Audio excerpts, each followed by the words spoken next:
Shalom, selamat pagi saudara yang dikasihi Tuhan. Kita bertemu kembali dalam acara Renungan Pagi Spiritual Life. Pagi hari ini kita akan melanjutkan pembacaan firman Tuhan kita yang terambil dari Markus 10 ayat 46 sampai 52. Nah, judul perikop ini adalah Yesus menyembuhkan Bartimeus. Saya akan bacakan bagian firman Tuhan ini bagi Bapak Ibu saudara sekalian. Lalu tibalah Yesus dan murid-muridnya ke Yerikho, dan ketika Yesus keluar dari Yerikho bersama-sama dengan murid-muridnya dan orang banyak yang berbondong-bondong, ada seorang pengemis yang buta yang bernama Bartimeus, anak Timeus, duduk di pinggir jalan. Ketika didengarnya bahwa itu adalah Yesus orang Nazaret, mulailah ia berseru, "Yesus anak Daud, kasihanilah aku." Banyak orang menegurnya supaya ia diam, namun semakin keras ia berseru, "Anak Daud, kasihanilah aku." Lalu Yesus berhenti dan berkata, "Panggillah dia." Mereka memanggil orang buta itu dan berkata kepadanya, "Kuatkan hatimu, berdirilah, ia memanggil engkau." Lalu ia meninggalkan jubahnya. Ia segera berdiri dan pergi mendapatkan Yesus. Tanya Yesus kepadanya, "Apa yang kau kehendaki supaya aku perbuat bagimu?" Jawab orang buta itu, "Rabuni, supaya aku dapat melihat." Lalu kata Yesus kepadanya, "Pergilah, imanmu telah menyelamatkan engkau." Pada saat itu juga melihatlah ia. Lalu ia mengikuti Yesus dalam perjalanannya.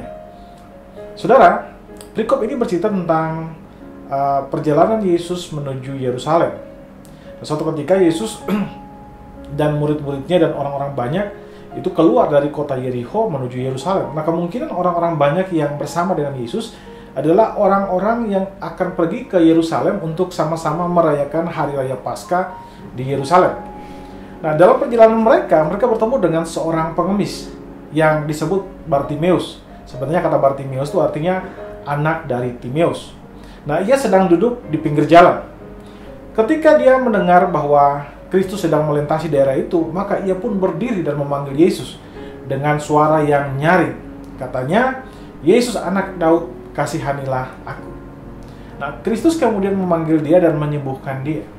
Nah, ayat 52 menuliskan bahwa setelah sembuh, ia mengikut Kristus dalam perjalanannya menuju Yerusalem, di mana disitulah Kristus akan disalibkan untuk menanggung dosa seluruh umat manusia. Saudara, salah satu sikap yang bisa kita lihat dan bisa kita pelajari dari kisah ini adalah sikap dari Bartimeus. Setelah ia disembuhkan oleh Kristus, dia tidak pergi meninggalkan Kristus, sebaliknya ia menemani Kristus dalam perjalanannya menuju Yerusalem. Padahal Yesus berkata ketika menyembuhkan dia, "Pergilah, imanmu telah menyelamatkan engkau." Artinya dia bisa saja pergi. Tapi kemudian dia malah menemani Yesus, mengikuti Yesus untuk pergi ke Yerusalem. Dan di sanalah nanti Yesus kemudian akan menanggung dosa-dosa manusia.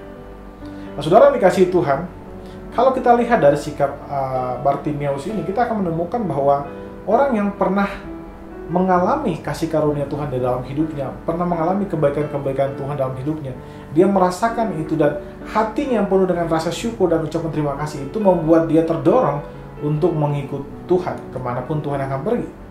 Dan sikap ini merupakan sebuah contoh yang baik bagi kita sebagai orang percaya. Kita yang pernah merasakan kebaikan Tuhan dalam hidup kita pernah ditolong oleh Tuhan, kita yang pernah disembuhkan oleh Tuhan, Tuhan yang pernah mengangkat kehidupan kita yang saat itu sedang jatuh. Kita pun seharusnya melakukan apa yang seperti dilakukan oleh Bartimeus ini. Ia tidak meninggalkan Tuhan, sebaliknya ia mengikuti Tuhan dengan segenap hati. Saudara, hendaklah kita juga sebagai orang yang percaya kepada Tuhan, kita setia untuk mengiring Tuhan. Sekalipun memang hal ini bukanlah perjalanan yang mudah, tapi Tuhan bersama-sama kita dan Tuhan pasti akan memberikan anugerah kekuatan kepada kita melalui Roh-Nya yang kudus.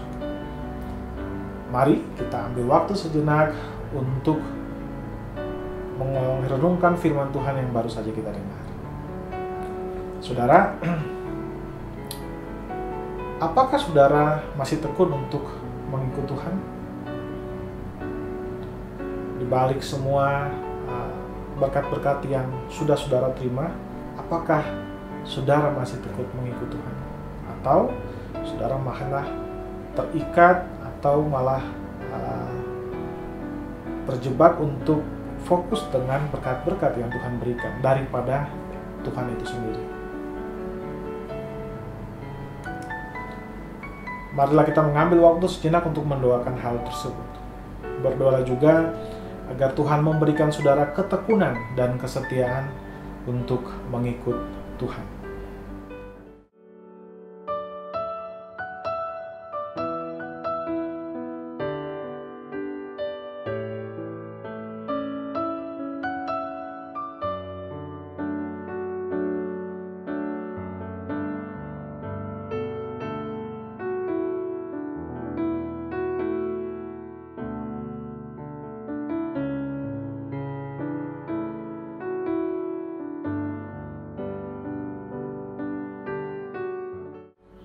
Saudara percayalah bahwa Kristus sudah memberikan kepada saudara ketekunan dan kesetiaan untuk mengikut Dia, sehingga saudara dapat mengikut Dia dengan setia dan penuh ketekunan.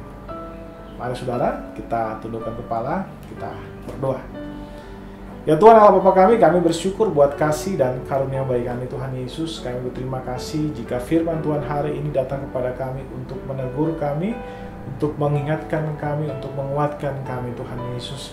Di mana kami setelah menikmati berkat-berkat-Mu Tuhan, jangan izinkan kami untuk terbuai dengan berkat-berkat itu, tapi kami semakin beriman, semakin setia kepada Engkau, karena melalui berkat-berkat yang Kau berikan kami boleh mengenal pribadi-Mu secara langsung Bapa. Terima kasih Bapa. Kami juga berdoa buat semua aktivitas kami hari ini, biarlah semua yang kami kerjakan hari ini mempermuliakan nama-Mu saja. Dalam nama Yesus kami berdoa kepada Bapa Surgawi. Haleluya. Amin. Amin. Bapak Ibu Saudara dikasih Tuhan, selamat pagi, selamat beraktivitas, dan Tuhan Yesus memberkati kita semua.